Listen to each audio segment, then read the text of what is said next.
All right, welcome everyone. We just started our recording, and I am going to give just some quick logistics here. So this is a webinar format. You're going to be able to submit questions through the Q&A button, and there is the ability to chat to hosts and panelists if for some reason you're having a technical difficulty or you've got questions that aren't sort of meant for Q&A. They're things like, how do I join TSPA or something like that.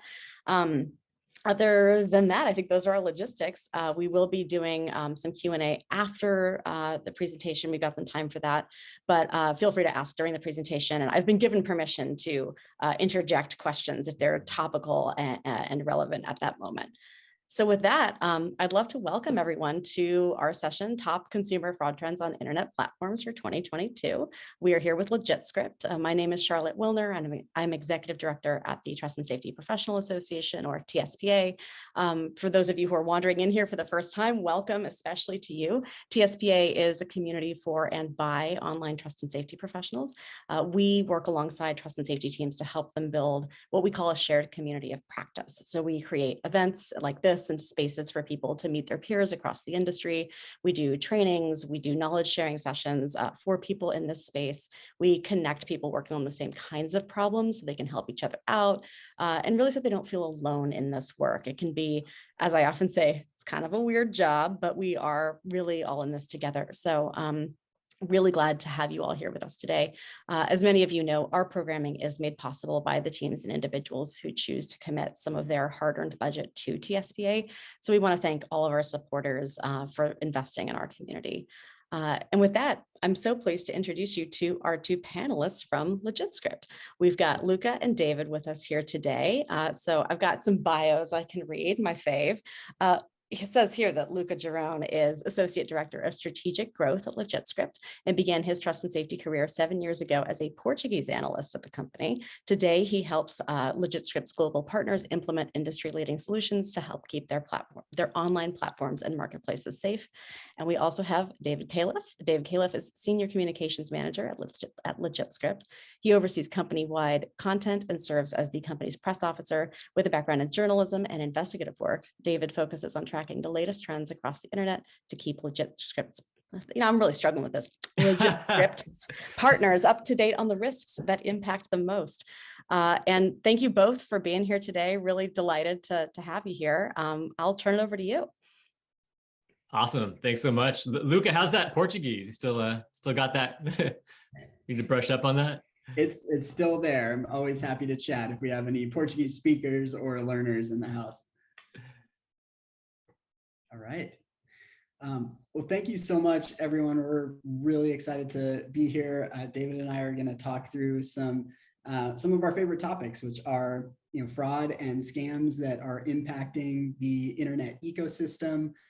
We're going to talk about some serious topics and also some goofy examples of fraud and scams.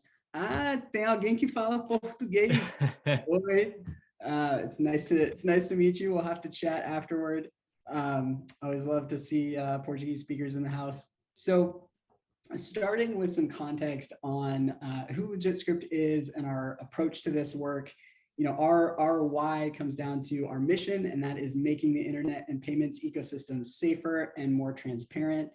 And what's really awesome about being in even a virtual room like this with all of you is that we are all dedicated to this mission, to keeping your platforms safe, whether you're a marketplace or a social media platform. We're all in this together.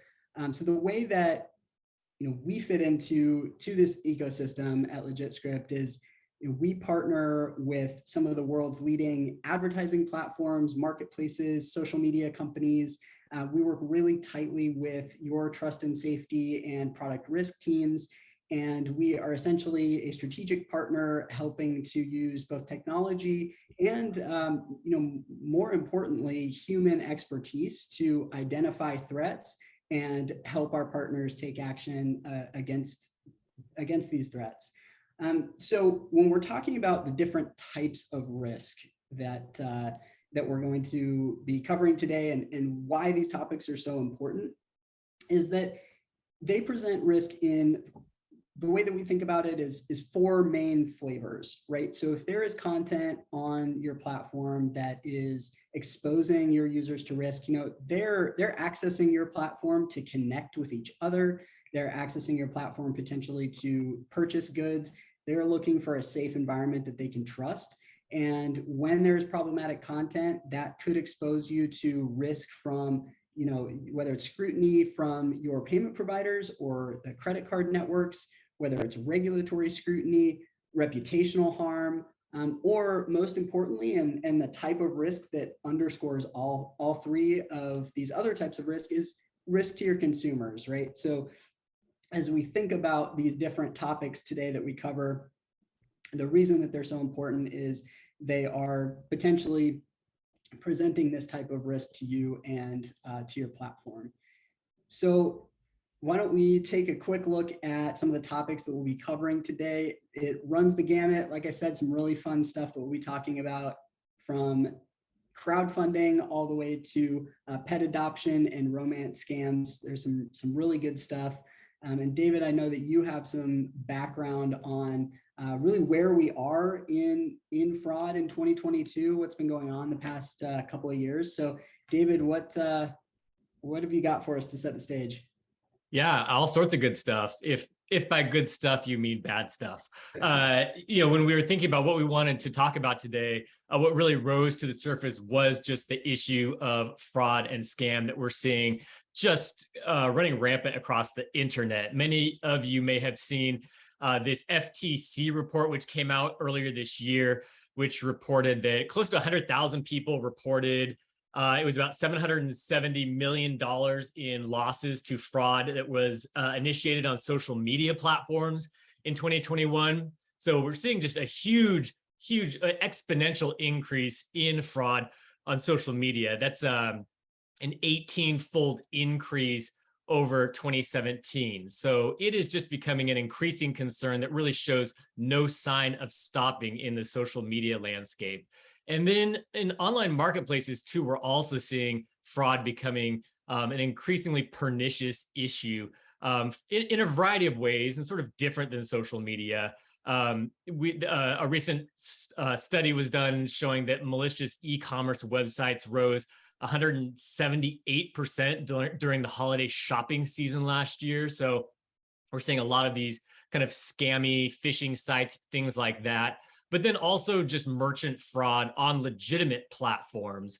A recent survey of 1,500 online shoppers showed that 51% had reservations about making online purchases from sellers that weren't known to them. And then a whopping 73% feared that they had experienced some type of fraud from sellers in an upcoming purchase. So that really just sets the stage for what we wanted to talk about today. Let's go ahead and get into the fun stuff, the fraud trends that we wanted to talk about and that we see as pressing issues for 2022. First one we've got up, crowdfunding, which is a really broad topic. It's sort of a broad definition that encompasses a lot of different things, but in particular, just a more newsworthy angle in the aspect of Ukrainian fundraising, which we've been seeing quite a bit in our analyst research. But Luca, tell us just a little bit about kind of what crowdfunding is and what the issues are around it.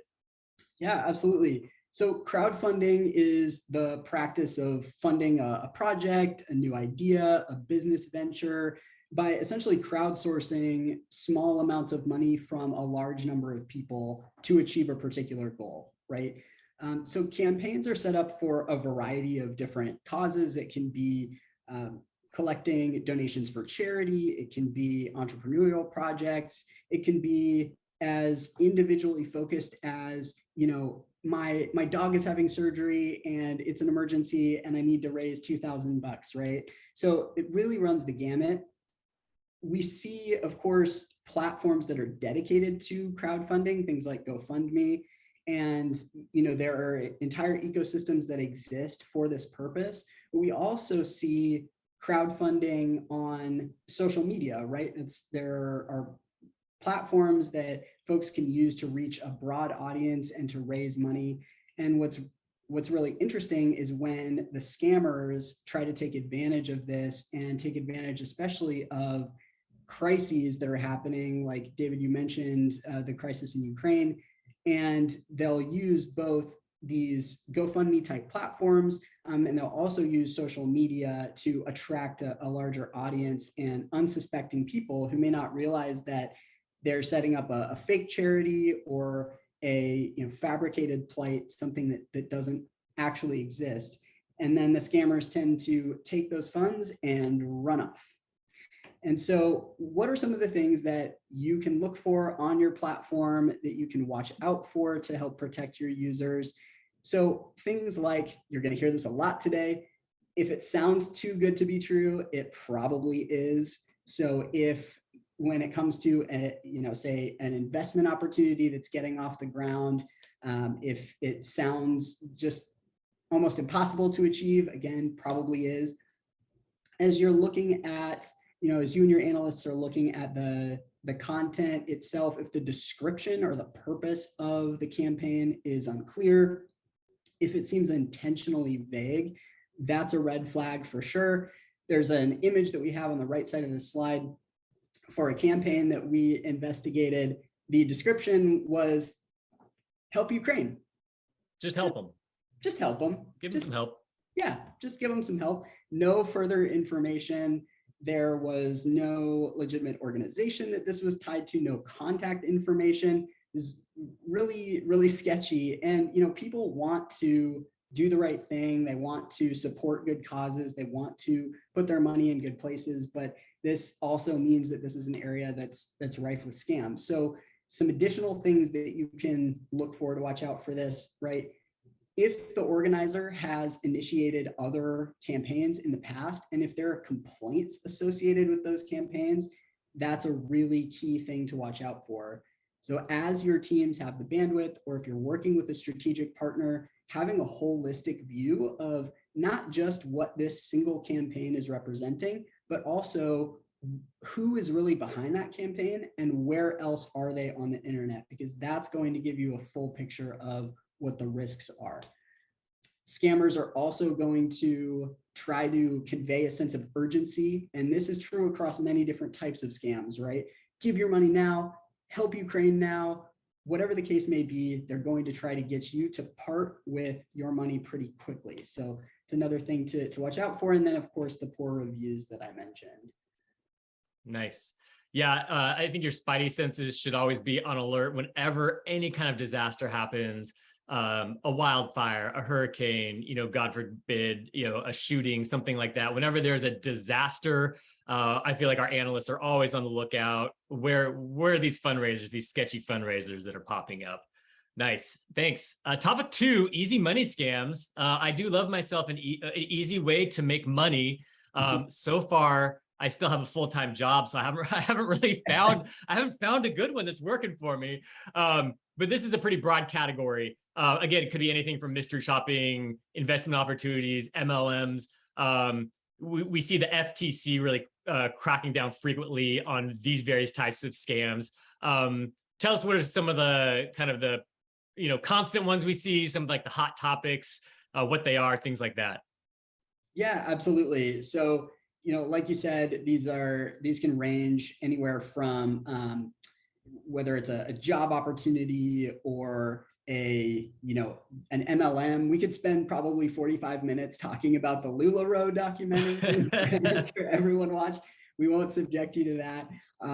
But there are some really interesting cases and things to watch out for. And some platforms, we commend you for taking action and disallowing MLMs and these types of scams on your platform. So there have been some big steps over the past couple of years to combat this, but basically, it's a get rich quick scheme, lots of different flavors, but the whole point is to get folks to part with their money, and then the scammers will run off with the cash or promote scams to get their investors or employees, so to speak, to bring other people into the scam.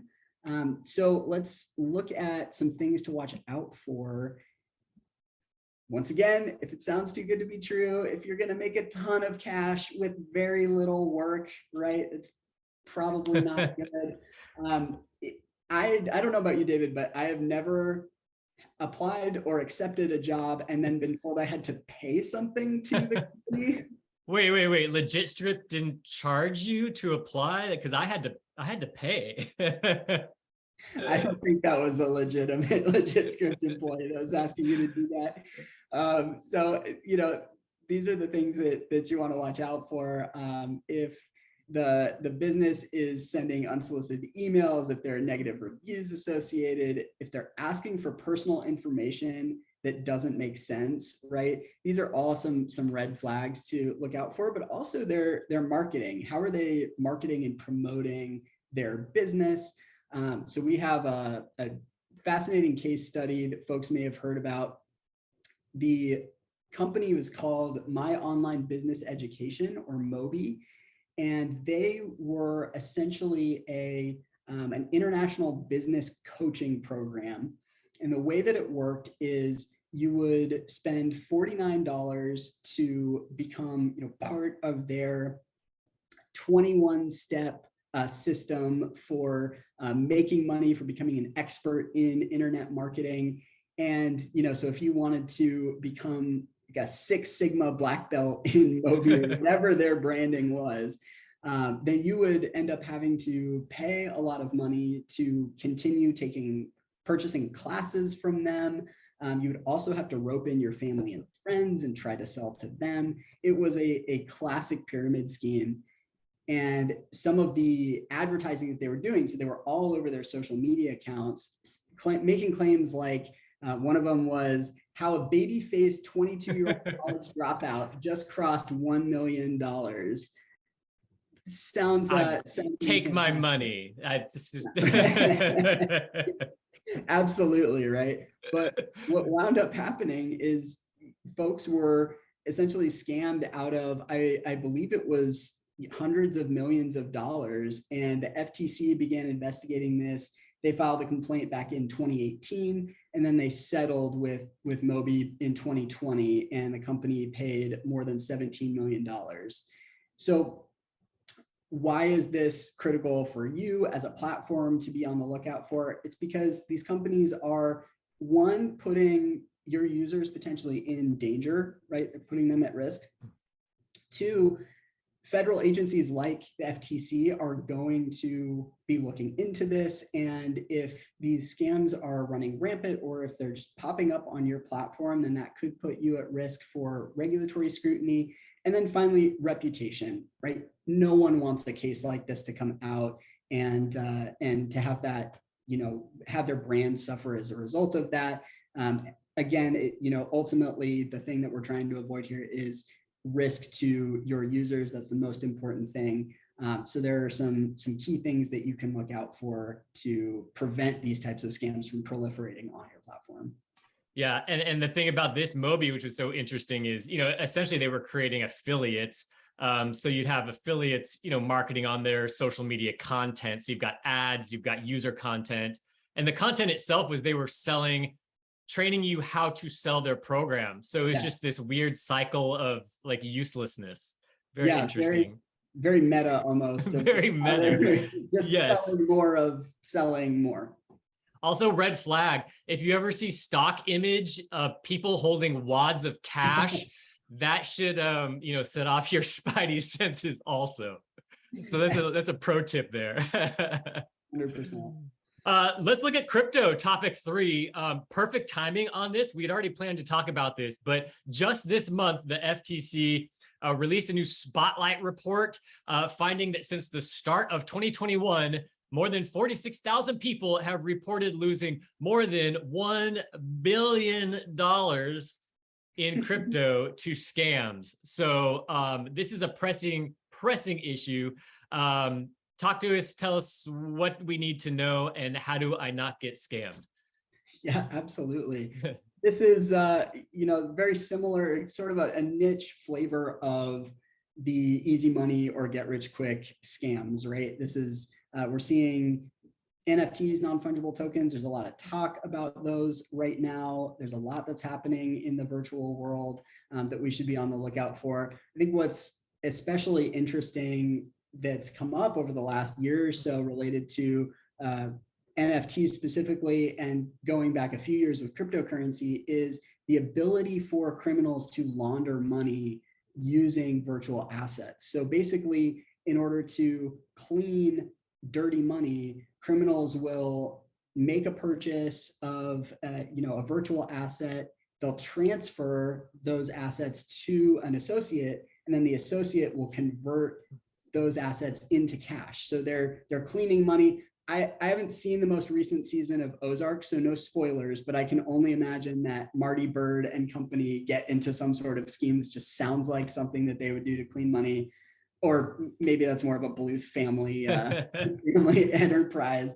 But either way, definitely some danger here. And we have a case study that we'll walk you through.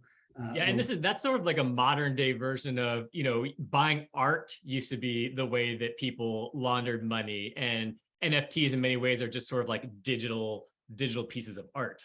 Yes, it's the new way to invest in art in a lot of ways, right? So a lot of interesting connections there. So some things to watch out for, right, are promises of easy money, quick appreciation. We talked about money laundering as a concern for this. Fraudsters also may use these schemes as opportunities to steal folks' information, personal information, payment information. And then we have intellectual property theft, which if you look on the right side of the screen, folks who are familiar, fans of the hit Netflix Korean show Squid Game, you might recognize some of the images on the screen there. So this is an example of a rug pull scheme from the creators of a cryptocurrency called Squid Coin. Again, probably some intellectual property theft that was going on there. So this came out, Squid Coin came out last year, and in a very short period of time, they had all these flashy promotions across their social media campaigns. This was the new big cryptocurrency to invest in. The value in a period of 3 days skyrocketed from $1 per Squid Coin to almost $3,000 per Squid Coin. It's a lot of squids. It's a lot of squids. And so what wound up happening is that, of course, the value was inflated rapidly, and then the creators engaged in a rug pull. They disappeared with millions of dollars, or possibly even tens of millions of dollars. I think it was at least 12 million that they made off with.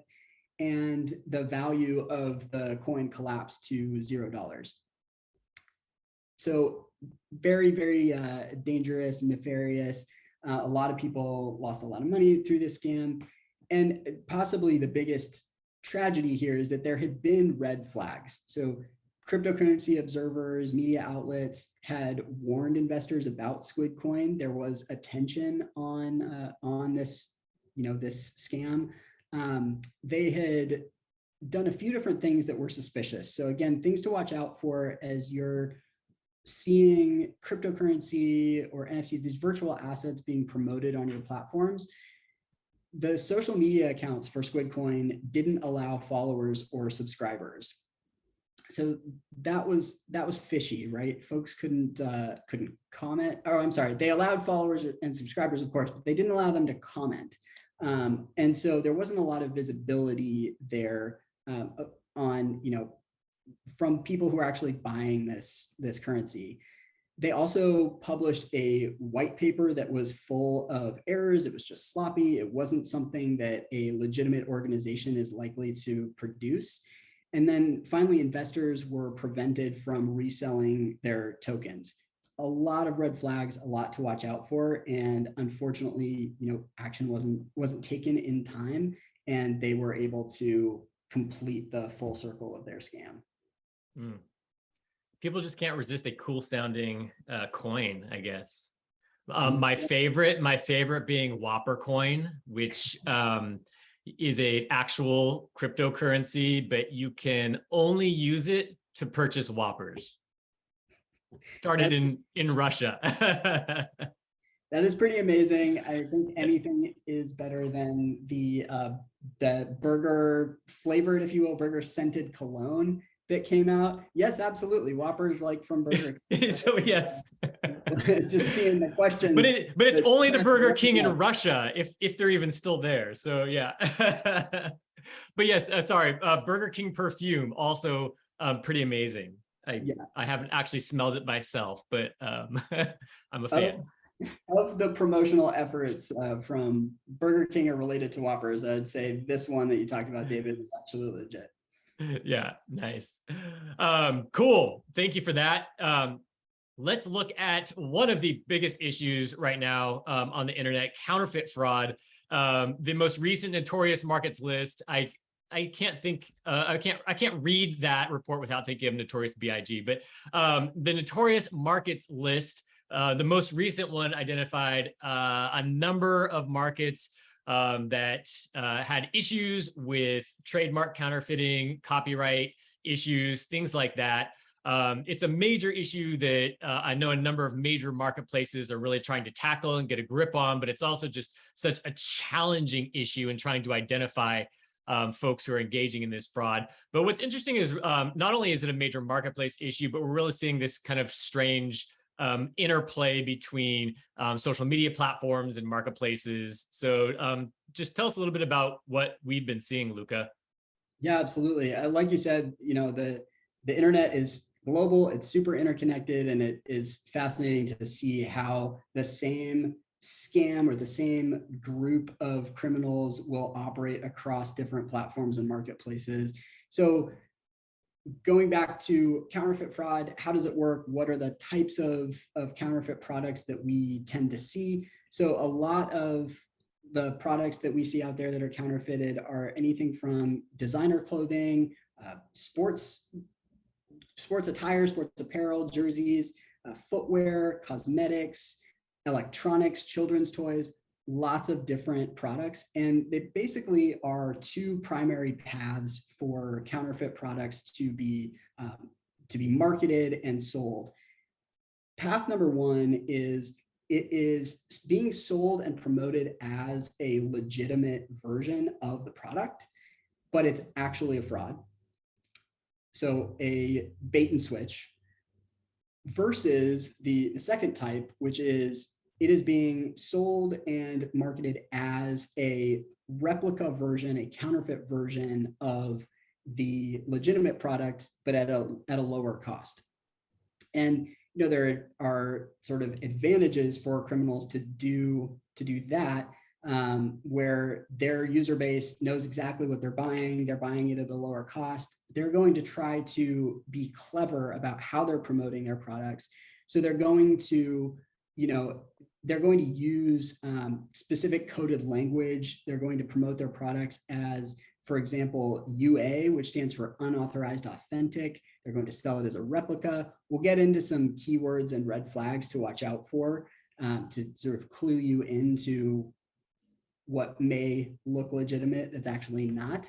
But what we kind of, as we step back and think about this at a high level, right? Counterfeit products, not a new scam, not a new criminal enterprise by any means. And it may seem like it's a victimless crime. If someone is selling replicas of a luxury brand, of course that impacts that brand, but does it really cause harm to folks at a broader level? And it really does. It has far-reaching consequences. So one of the things that is so dangerous about this is that, according to Europol, proceeds from counterfeit goods and pirated content as well, which is also something to be watching out for, they're used to support and perpetuate types of organized crime like human trafficking, money laundering, and also labor exploitation.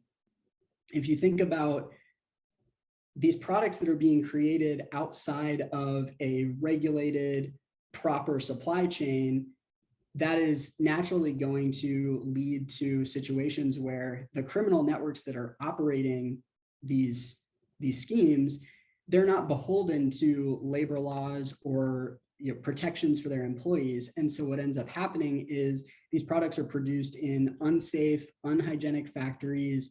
Products are made without safety oversight. So we've seen situations where products are created, children's toys that have batteries that catch fire, or they are choking hazards. So it's really dangerous and has a lot of far-reaching impacts. So let's take a look at some of the things that you can watch out for. Actually, before we do that, I did want to mention a case study that connects multiple types of platforms. So there was a case of a couple of influencers who were engaged in a scam that they were basically promoting versions on their social media platforms. They would post pictures of products that seemed to be generic. So it would be an image of a, say, generic handbag that didn't look like it was a particular, luxury brand or anything like that, looked completely legitimate to sell. They would say, go on to Amazon and purchase this product for $72. And what you're actually getting is this Gucci knockoff handbag. So it's actually a replica. That's what you're buying. And they were directing their customers to Amazon in order to make the purchase. So they were doing a lot to hide what was actually being sold on the marketplace. And like we talked about, the interplay between the marketplace and the social media platforms, really interesting and complex version of this scheme. So Amazon investigated this, and there was a lawsuit involved to get them to stop doing this. It's something to be aware of, that especially if you're a marketplace, the product listing itself isn't going to tell you the full story of who's behind that and where else they might be operating on the internet. So it's really crucial to have that holistic picture of who the merchant is and where else they might be operating. Dang influencers, influencing from prison now. Absolutely. So what can you watch out for catching these products? We talked about a couple of keywords that you may want to look for. Unauthorized authentic is one. One-to-one is a very common code for replica products. And then, of course, just the word replica.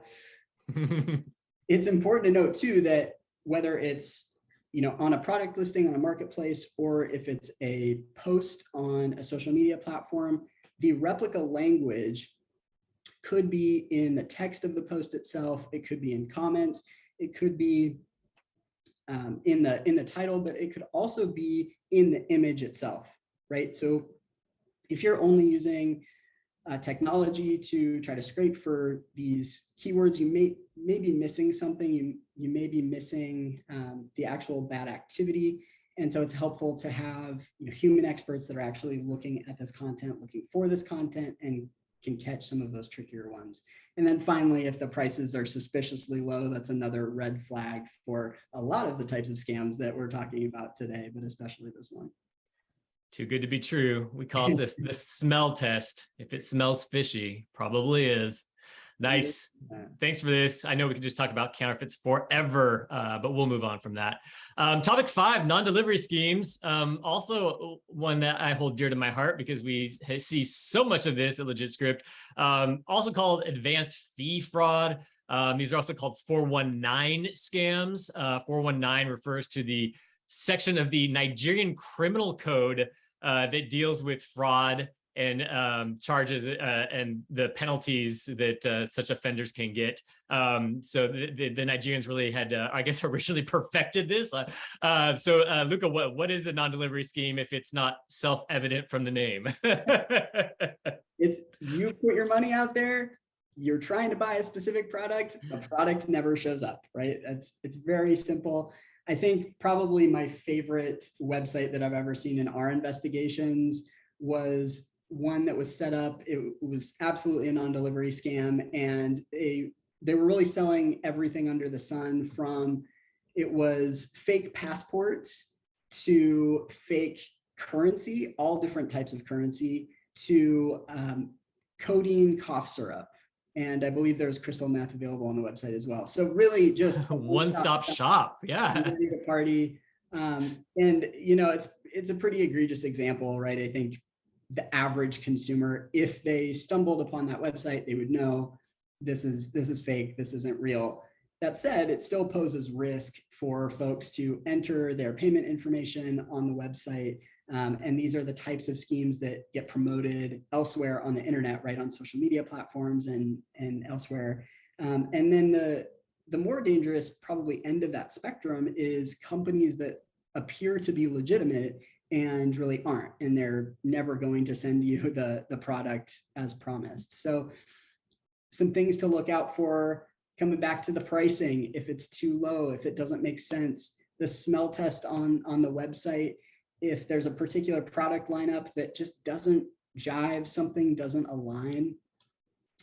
If the website, the quality is poor, it looks hastily thrown together, if there's little contact information or no contact information. Also, if the domain name was recently registered. Domain name system information is really important. It's something that we analyze all of the time. Scams like this often will be perpetuated by groups of folks who register hundreds, if not thousands, of domain names. And what they're trying to do is they're trying to switch quickly between different websites so that as folks start to complain or post on social media or comment on different social media profiles, hey, I ordered from this website and nothing ever showed up, they want to quickly move on to the next website that appears to be unrelated, right? So They're going to try to hide what they're doing. And then again, consumer complaints. If you're seeing those pop up a lot, that's a good sign that it's a non-delivery scam, something that you should be watching out for.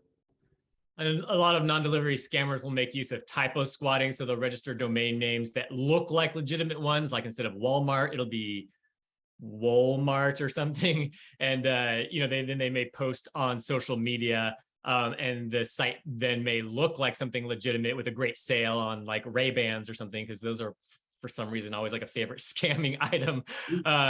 Then lead you to that site that may look legitimate, but really is not. That example there on the right was another kitchen sink type website. It was kind of like health equipment, but they sold trampolines and in-ground swimming pools, and then also a lot of like workout equipment. It was quickly received complaints to the Better Business Bureau and was really only open a couple of months before it got shut down, and they moved on to something else because they caught a lot of heat quickly. But classic example there. Get your medicine balls from Rogue. All right, topic 6, moving on from 419 scams to 41K9 scams. I just thought of that one. Tell us about the saddest scam. I just got booed. Tell us about the saddest scam out there right now. The one that is, we've talked about a lot of rough scams today. This one, I think, is just heartbreaking in a very specific way. This is kind of like the romance scam of the pet world, right? It's so sad. So in these scams, especially during the pandemic, we've seen an uptick in these, right? Because so many of us went out and adopted a new pet. There's a growing demand for pets over the last couple of years. And unfortunately, where there is opportunity, where there is demand, scammers also show up.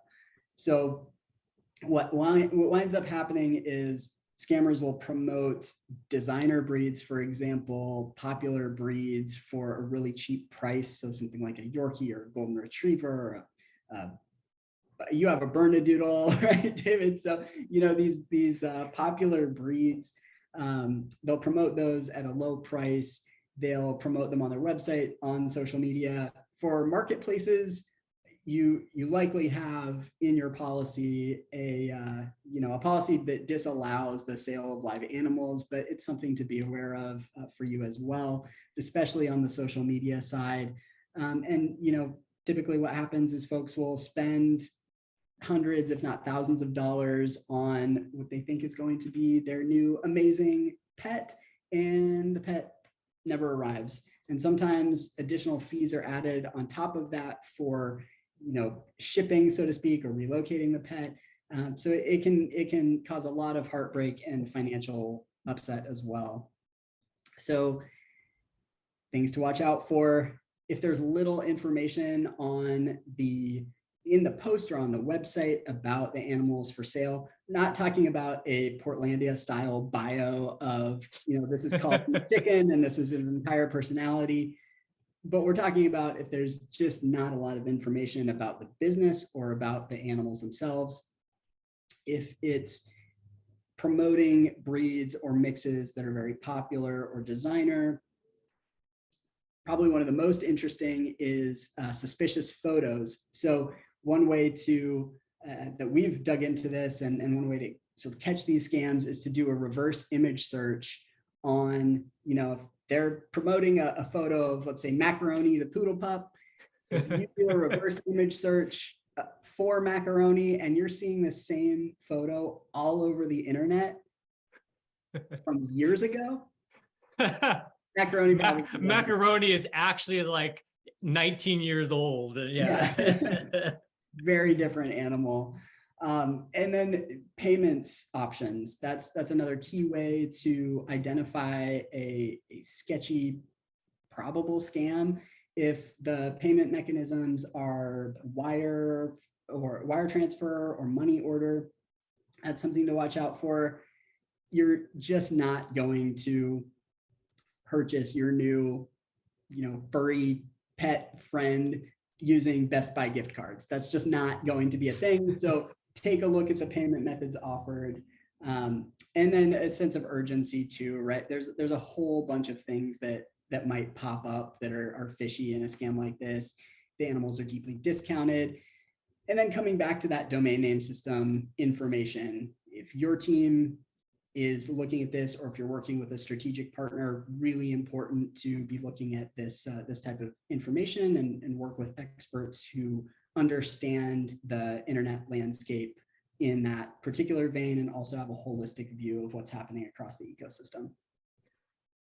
Nice. And this is hard too, because a lot of pet breeders require an upfront payment before you may meet a pet. So it's a legitimate ask. It can be very tricky, very tricky. We want to make sure we have time for questions. Yeah, I think we can fit in this last one. So let's go ahead and finish it off with romance scams, the pet adoption scheme of the human relationship world. Is that how it would work backwards? I like it. You put it worth mentioning for a couple of reasons. One, it was one of the top 4 scams that the FTC mentioned in its recent report. And in fact, 33% of reported romance scams started on social media. And this is an increasing trend. People think, oh, I'm going to get scammed on, whatever, Hinge and OkCupid and, obviously Grindr. But more and more, these scammers are kind of approaching people in places where they may have their guard down, like on social media, like on, I don't know, maybe on Nextdoor they're trying it. They probably are, but I don't want to give them any ideas. So what are the sorts of things we should know about romance scams, Luca? Yeah, absolutely. So, I mean, just knowing that these are increasing, that it's costing a lot of folks a lot of money, right? So just the figure, just stopping and thinking about the figure on our screen for a second, that the FBI said that in 2021, $1 billion was lost to romance scams. I mean, that is a baffling number that's just in the US. I mean, it's really interesting how these are proliferating across the internet, especially during the pandemic. So if we look at things to watch out for and what are some of the ways that these scams show up? You can actually go to the next. Yep, there we go. So again, these are really, really difficult for folks to identify a lot of the time as the platform, because a lot of this is happening in peer-to-peer chats or communication. But looking out for things like someone professes their love very quickly, they have a job that keeps them far away, they're unwilling to talk via video chat or at times even on the phone. they're asking for gifts or money that can be sent by, wire, gift cards, crypto, any of these sort of hard to track forms of payment. If the profile images don't seem real or they're suspicious, or if this person just simply doesn't exist elsewhere on the internet, right? So what can you do as a platform? Really creating the policies to take action against this type of fraud, and also allowing users to report accounts that are suspicious. But also it comes down to education too, right? So making sure your users know to watch out for these things, and that these are the red flags, that if somebody is reaching out to them and these issues are popping up, that it may not be love, it's a scam. Nice. And speaking about what platforms can do, just at a broader level, Luca, what can platforms do to just be aware of these various forms of fraud at a broader scale? Yeah, so in addition to keeping in mind all of the red flags that we talked about today in these different areas, and there were some common themes there, it's really important in our view to take a holistic approach to keeping bad content off your platform that starts with a core set of policies that are comprehensive, but also you're staying on the forefront, you're working with experts who are identifying new areas of risk so that you can put the right policies in place to protect against that content. The second important component of that is monitoring for that content using not just technology, but also human expertise and analysis, so that you have the kinds of, whether it's language and cultural context, you have folks who are doing that smell test, who are recognizing, this seems a little fishy, who know what to look for. That's super important. Folks who can help you take action against this content. And then finally, enforcement of the content itself. So not just recognizing that it's there, not just having the policies in place, but having the right mechanisms to quickly take action against not just a post or a listing, but bad actors who are simply there to do harm and put your users at risk. Awesome. All good information and advice, Luca. Thanks so much for that. Now is the time for questions. If anyone has them and you want to type them in that Q&A box. While you are doing that, just a quick little plug that if you enjoyed this chat, we have another free educational webinar that's coming up. This slide seems confusing because it looks like we're promoting a book, but what we're actually promoting is a webinar based on a book that we have coming out. So it's, it's like books get adapted into movies. Well, we're adapting a book into a webinar, which is kind of weird, but will be kind of cool. This book is called the Online Risk Management Handbook. And we'll be cherry picking some of the topics most relevant to internet platforms. If that sounds like something that would be interesting to you, you can sign up at legitscript.com/handbook webinar. It's a free webinar, and there'll actually be an opportunity to win a free copy of this book. So if you're interested in that, sign up again at legitscript.com/handbook webinar. Awesome. And now we will turn it over for question time. And also just to mention, Luca was kind enough to list his email address there. So if there are any questions we don't get to, feel free to just email him directly and spam him, send him gifts. We're going to post this on YouTube, Luca. Oh, watch out. No, feel free to Luca's going to have to change his name to Macaroni. It's fine. That is my middle name. Oh, yeah, it's fine. It's great. Well, as David mentioned, folks, certainly feel free to put your questions in the Q&A. We do have some questions that have come in that I will seed in, and I want to start with one of my own. First of all, thank you so much, both of you, for this overview. I absolutely have so many questions about the LuLaRoe documentary, and I think we should set up some follow-up time for that. I've learned about Burger King and Russia. There's just like so many facets we have touched on in this session. I think the first question I have for you is actually mine first, and then we'll get to the audience questions. I was struck that just a lot of these scams really clearly target people who are vulnerable to them, right? Like that's the most successful audience, is one who's going to click on the thing and put your details in and all that. And I think people are vulnerable to scams for a variety of reasons. And I'm wondering your perspective on like, how can trust and safety teams be thinking about how to harden these vulnerable populations on their platforms? You know, like we can do this whack-a-mole on like, well, that's scam, that's scam, that's scam. But what approaches have you seen that might be successful for teams to consider as they're thinking about how do we just make people like more resilient against this sort of scammy psychology? Yeah, absolutely. I think education is power in all of this, right? So, putting content out there that helps educate your user base on what to watch out for when it comes to these scams, and having, I think that's a great point, Charlotte, that there are populations that are going to be more vulnerable to certain types of scams. So really targeting that messaging effectively to those folks. I think the FTC does a really great job about this or with this, and you can sign up for alerts from them. They're a great resource, but they will post content specifically for certain groups. During Pride Month, I know they've been talking about scams that particularly impact the LGBTQ community. So, those are some good resources, but education, and then also empowering them, equipping them with the opportunity, equipping your user base with the opportunity to report these things as they see it as well. One thing I'll jump in too is sometimes the population isn't who we expect it is. We think investment scams might be like an older population. However, that FTC report said that folks aged 18 to 39 were more than twice as likely as older adults to report losing money to scams last year. So also some research really on who is being scammed.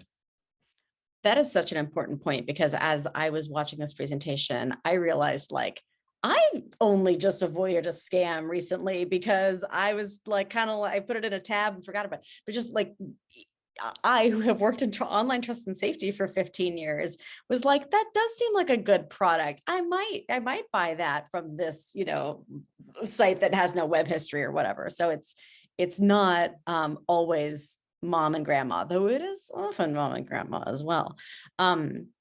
I think another question we've got here is just around, and you touched on this a little with the FTC resources, but like, what are some ways that people can just like stay on top of this? Obviously, you've got this webinar, you got your other webinar, you got your book, right? But this is changing all the time. And I know like as a practitioner myself, it was very difficult to feel like I was 100% on top of all the stuff that was happening, because we were just like one team doing like our thing.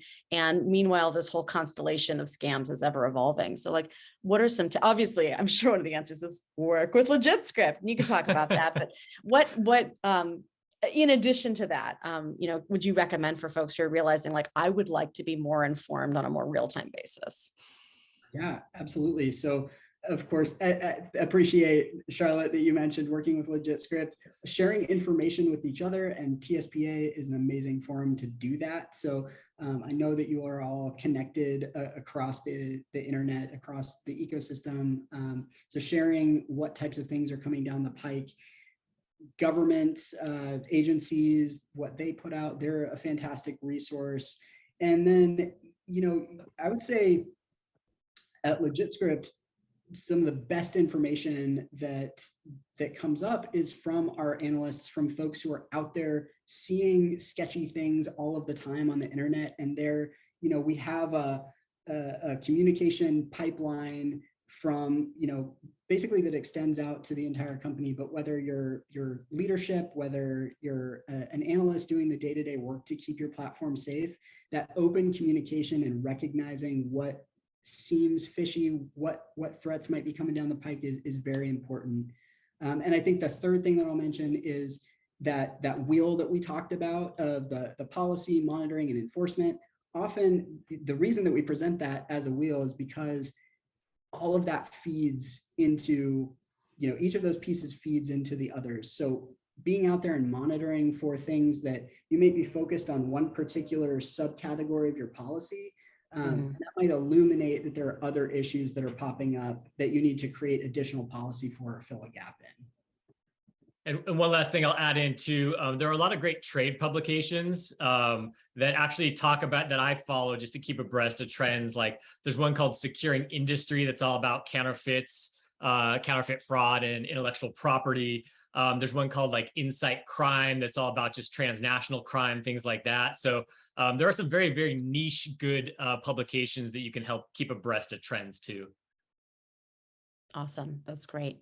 I think we have time for one more question here. And this is sort of a broader question, but there's one about just what are some good approaches for creating policy around fraud and fraudulent activity? And I think I would add to this question, just knowing, a little bit about the way that you work. You don't have just one client you work across. It's like, now I'm starting to sound like a LegitScript show. I'm like, you work across many companies. You're hired. But legitimately, in the same way that TSPA works with a variety of different teams, like we're able to sort of spot trends at a higher level because we're sort of connected to everybody. And I imagine it's a similar effect for you. So you might have some insight on like how you've seen various policies come together and what works and what doesn't, sort of, beyond sort of the specific company perspective. What are some recommendations you would make, having seen the way that can play out at various platforms, for folks who are maybe considering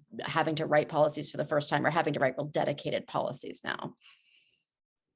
Yeah, absolutely. I think, working with experts who have that sort of holistic view across many different platforms and ecosystems.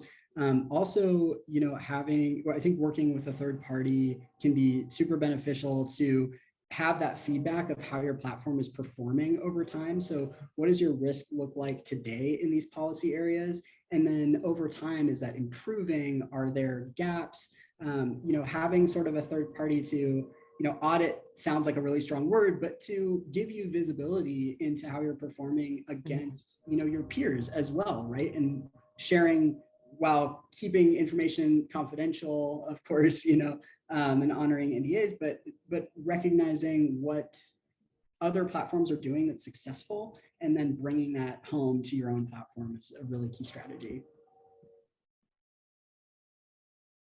Great. All right.